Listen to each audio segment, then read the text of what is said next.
What's going on, everybody? This is Ali Brathwaite. And Arlene Brathwaite. And if you're tuning into our podcast for the first time, I did a 21-year prison sentence, and my wife Arlene did the time with me.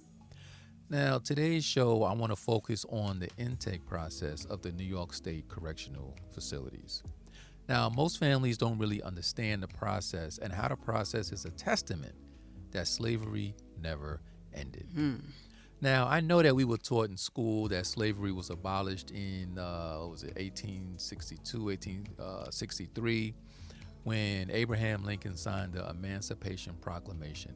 And technically, it was abolished for a hot minute. Yes, absolutely. I know for me personally, in school, I was taught that Abraham Lincoln was sympathetic to the African-American condition, and he wanted to end slavery once and for all. But in actuality, Abraham Lincoln didn't free the slaves out of the kindness of his heart. This was strategically enacted to weaken the Confederacy by depriving it of a major portion of its labor force. Yes, the slaves. Exactly. So Lincoln freed the slaves and then turned around and employed the freed slaves in the Union Army. Over 180,000 slaves turned soldiers. And that's how the Union won the Civil War against the Confederacy. Now, remember, I said we were technically free for a hot minute. Like a year later, when, after Lincoln had enacted the Emancipation Proclamation, the Republican Party introduced the 13th Amendment into Congress. And that amendment states, and I quote, "Neither slavery nor involuntary servitude, except as a punishment for crime whereof the party shall have been duly convicted, shall exist within the United States or any place subject to their jurisdiction." So in other words, the 13th Amendment didn't actually abolish slavery. It made slavery legal for those who were convicted of crime. And so with that said, Ali, the question you're working your way up to is, are inmates in correctional facilities considered slaves? And are they considered property of the state? Now, that's a tough pill to swallow, because we don't want to readily admit that the answers to these questions are yes and yes. Now, I only mention this part of history because it will give some context to what I'm about to explain to you today, and that's the reception process of the state correctional facilities. Now, I was in New York State Correctional Facility, and all the correctional facilities in the different states, their reception process is the same. And I remember this process as if it was yesterday. And believe it or not, this happened to me 30 years ago. And here it is, 30 years later, the process is still the same. I remember when the CO banged on my cell doors around 4 in the morning, and he told me to get up and pack my shit. That's what he said? Yeah, he said, "Brathwaite, pack your shit, you're out of here." And a wave of fear rushed over me as I pulled the covers over my head and curled up into a ball. The day had finally come. I was leaving the local jail, which was Rikers Island. That's where I was housed for 18 months fighting my case. And I was finally going up north to start my upstate bid. And I heard all kinds of stories about up north. Okay, so which story stuck out to you the most? Let me see. There was so many. I would say, okay, the one that stuck out to me the most was the one where inmates didn't make it home. Some were killed. Some killed other inmates and were going to spend the rest of their life in prison. And others just went crazy. And I just prayed to God that I didn't fall into one of those three categories. So here it is, 2 hours later. I was on a Greyhound bus, shackled to another inmate on my way up north. You keep saying up north. Explain what that means for the listeners who don't know what up north means. Yeah, so basically I was leaving a local jail in the city, which was Rikers Island, and I was going to a New York State correctional facility. So I'm basically leaving a city facility and going to a state facility. And many of these facilities are located in upstate New York. So we just say, for short, we just say up north. And you know, it's funny because on the bus trip up, I realized that I've never been up north in my life. You've probably never been out of New York City at that time, right? And you know what? You're right. It's sad that many inner city youth think that the world only consists of their neighborhood and don't get the chance to see how big the world really is. Yeah, and you're right. I never left the 5 boroughs. And the 5 boroughs meaning Brooklyn, Bronx, Queens, Manhattan, and Staten Island. Yep, exactly. So here I am, a city boy, on a bus ride seeing cows, horses, and nothing but farms and trees. And then the guy next to me, he wants to strike up a conversation. And first question he asked me, I remember this like it was clear as day, is he said, so how much time you got to do? And I responded, 15 years to life. And I remember he looked at me in shock and he said, you got a life bid? Why didn't you try to get a number behind the sentence instead of life? At least with a number on the back, they can only hold you but for so long. But with life? So immediately he started stressing me out because I wasn't trying to think about the reality that I may be doing the rest of my life in prison. I was just praying that I would do my 15 years, they would let me go at the board, and that was that. So basically I tuned him out, and because I wasn't really trying to focus on the life bid part. I was just trying to focus on the 15 years and trying to make it there first. And how much time did you have left at that time? Yeah, well, being that I did like a year and a half on Rikers Island fighting my case, that left me with about 12 and a half years left before I went to my first board. But little did I know they were going to make me do 21 years. You know, so, you know, basically I tuned everything out that was going on the bus, and I just was trying to focus on how I was going to do the time. You know, I was going through all the scenarios of how I was going to do it, but nothing could prepare me for what I was about to go through in reception. You know, we were herded out of the bus and we were put into a big holding cell. And in the corner, I saw a turnbuckle that had the initials WWF scribbled on it. Turnbuckle? Yeah, a turnbuckle. You know how when you're watching wrestling and the wrestling ring has 4 corners, and at each corner there's a padded buckle that holds the ring together, and the wrestlers would, you know, grab the back of the other wrestler's head and smash his head into it and stuff like that. So a turnbuckle. Oh, okay. So, you know, that was the first red flag for me. And then in walked the second. A black sergeant walked into the holding cell with about 5 correctional officers trailing him. And all 5 of those officers looked like they were professional bodybuilders. They had muscles everywhere. But now the sergeant, however, he was about 110 pounds soaking wet. And then the first thing he said was, I don't give a damn where you came from or what you did to get here. You are now state property. We own you. Now, when I heard that, I you know, there was so many emotions going through me: shock, pain, stress, and even nervousness, because just the way he said it, you are now state property and we own you. So of course, you know, something with me is that when I get nervous, I tend to smile. They call it like a nervous smile. You know, so when he said that, screaming at the top of his lungs, I guess trying to intimidate us or something like that, you know, I kind of smiled a little bit. And then he cut his eyes at me and he damn near ran over to me and got right in my face. And he said, "What the fuck are you laughing at?" And before I had a chance to respond, he punched me in the face. Wow. Yeah, I mean, my mouth hung open and my eyes damn near popped out of my head. I couldn't believe that this crackhead looking punk hit me. And then I out of reflex, I just instinctively threw my hands up. But it wasn't to hit him back. It was basically to protect myself. But that was a bad move because the 5 Incredible Hulks jumped on me and beat me down to the ground. Unbelievable. So how bad did they beat you, and did anybody come to your defense? Well, I can't tell you how bad they beat me because after a couple hits, after I hit the ground, the next thing I remembered was the sergeant was smacking me, trying to help me to regain consciousness. And then when I finally did come to consciousness, I was in a different cell, all by myself. And the sergeant looked down at me and said, "This ain't no joke, boy." And he left. And this was your introduction to upstate corrections. Exactly. Crazy. And you know what? What's even crazier is that, as crazy as this sounds, it was almost as if like he was looking out for me. I know you'd be like, wait, this dude came in, punched you in your face, and then they knocked you out and all this, and you came to in a different cell and all that type stuff.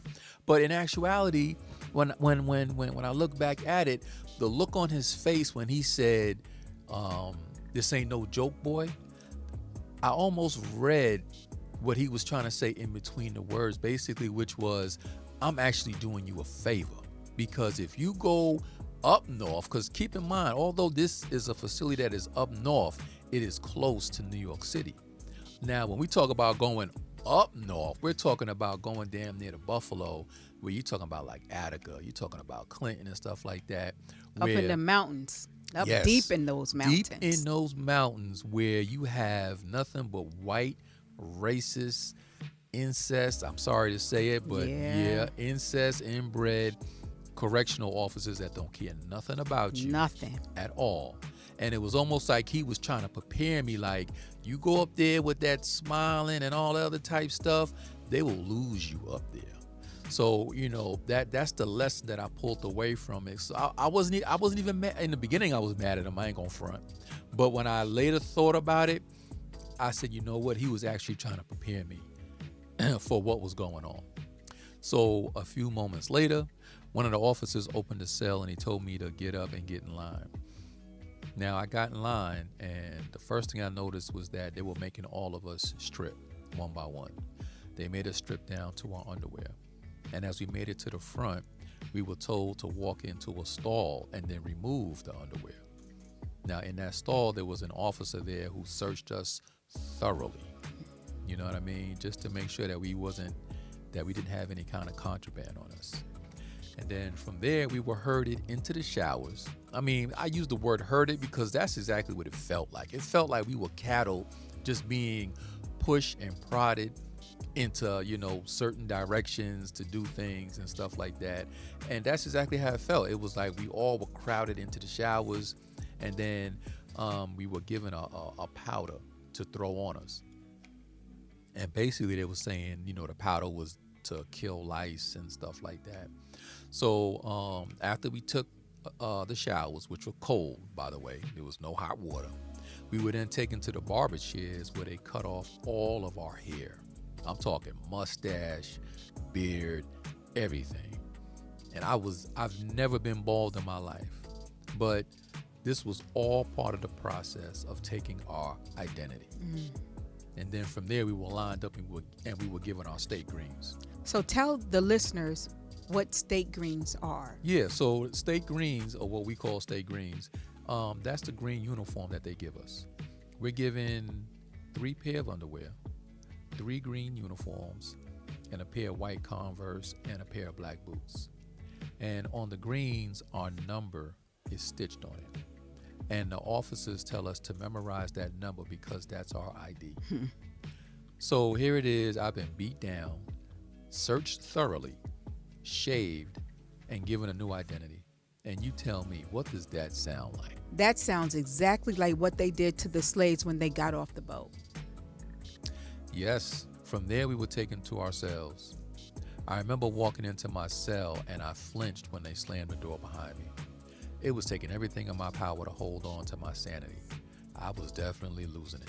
All I kept saying was that there's no way I'm going to be able to survive this bid. I was spiraling out of control. I remember laying on the bed, and I took a deep breath and I closed my eyes. Now, for people who don't know, you know, at this time, I wasn't a very religious person. But seeing how powerless I was over my circumstance, I knew I needed divine help if I planned on making it through this bid. So I said a little prayer, and when I opened my eyes, I smiled. I smiled because I believed God had heard my prayer. On the ceiling right above my head, I saw a cross. Someone had used ashes, like from a match, to draw a cross on the ceiling. And then at that moment, I felt connected to all the inmates who laid in this exact spot and focused on that cross. For the first time since I arrived, I actually felt a glimmer of hope. I just might make it out of here alive. No matter how many times I hear you tell that story, I still get goosebumps. I don't know how I would have reacted if I was in that same situation. And you know what? I remember watching Roots back in the day and saying, Man, if I was alive back in them days and they wanted me to do the stuff that they was forcing them slaves to do, they would have had to kill me. Yeah, man. I said the same thing, and a lot of others when they watched Roots. Most definitely. But you know what? Here it is. I was working for Corecraft when I was in the correctional facility. And for those who don't know, Corecraft is basically a program where inmates make the license plates, they make furniture for the state facilities and stuff like that. And we were working 6 days a week. We were working 10 hours a day, basically almost like picking cotton, except we were making license plates and we were making furniture and stuff like that. But yeah, I can remember when I worked for the state of New York, I can remember saying to you, all of our furniture has the markings of Corecraft on it. Exactly. I don't care if it's a desk, the chairs, you know what I mean? The file cabinets. You guys All made made. soap. Yes. I remember all having made. soap at the state in the restrooms. Yeah, exactly. And you know, Corecraft stands for correctional craft. So basically, we're making all this stuff dirt cheap because we will only get now the highest paid person in Corecraft, the highest paid inmate. He was able to make 42 cents per hour. Wow. Now, us, you know, when I say us, I'm talking about me and those who were on my level. We were making like 15 cents an hour, 17 cents an hour, maybe even 22 cents an hour. You know, so I mean, look at that labor. So we're getting what, maybe $10 to $12 per week to use in the commissary.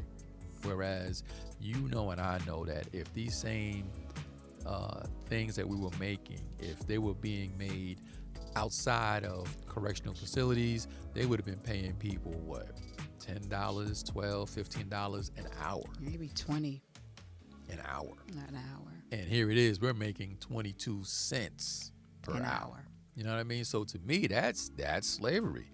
We're not picking cotton, but it's the same template. It's the same blueprint. And, you know, again, like I said in the beginning, a lot of people readily don't want to admit that slavery still exists. But if you go back and you read that amendment, you will see that that was the loophole that the Confederacy put in there. That they said, listen, we don't want slavery to be over. We don't. So they put something in the Constitution that has allowed slavery to stay legal. Only way, of course, that is legal is if you get convicted of a crime. You know what I mean? Yeah, so, but before I digress, because you know me, I get to talking and I can definitely go off tangent. You know, my thing is we talked about the reception process today because for families who don't know, we want you to know that, you know, that can be a real traumatic experience for an inmate that is just starting. So what I suggest is that, you know, read up on slavery and how slaves were treated back in the day, and you will be surprised at the similarities that we go through. Yeah, like the Willie Lynch letter. Exactly. That's a good book to read, the Willie Lynch letter. And now that you bring that up, you know, it reminds me, going back to the searching process, that what they do, I'm gonna get a little bit into detail with that now, is that, you know, the first thing they do is they say to open up your mouth and to run your fingers through your mouth. And back in the days when they were selling the slaves and they had them up on the auction blocks, what did they do? They told them to open up their mouth so the prospective buyers can see that they had all of their teeth. And then in the process, the reception process, they'll tell us to run our fingers through our hair. And from there, they would have us lift our arms up. And on the auction block, it was the same thing. They had them lift their arms up to show the prospective buyers that, you know, they were healthy, that they were strong. They would make them squat so they could see that, you know, they can bend over, they can bend down, get back up with no problem. So it's like everything they were doing to check out this slave, it was like the same thing we were going through, but it was under the guise of, we're searching you to make sure that you have no contraband. But in all actuality, they made us do the same exact things. They made us strip, they checked us, lift our arms up, squat down, everything. And if we had any identifying marks on us, they would write that down, just like on an auction block. Yeah, exactly. Any identifying marks, they would write that down. So the similarities are scary, actually. Yes, absolutely. So, and believe it or not, there are inmates who are so traumatized by that process that it actually affects their bid.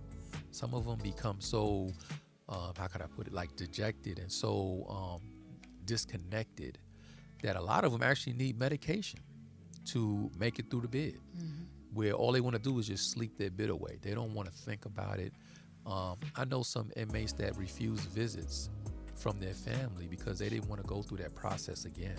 Because for those who don't know, every time you have a visit from your family and you come back, they make you go through that strip process. You got to take all your clothes off, run your fingers, through your mouth, through your hair, lift your arms up, squat, all that stuff. You got to relive that after every visit. And there are some inmates who are so traumatized by the downstate process that they refuse visits because they don't want to go through that again. So again, this podcast was just to give you a little glimpse into what goes on in the reception process.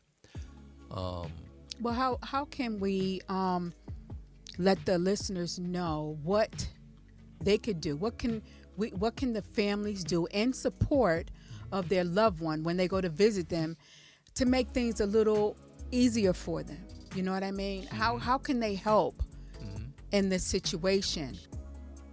Yeah, that situation like that, I think allow them, if they want to, if the inmate wants to, allow him to talk about the situation.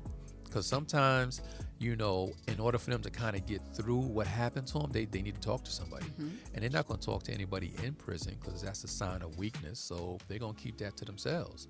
And some of them may try to talk to their families about it on a visit, and the families may not want to hear it. They may say, I don't want to hear about that, or no, that's too graphic for me, or whatever.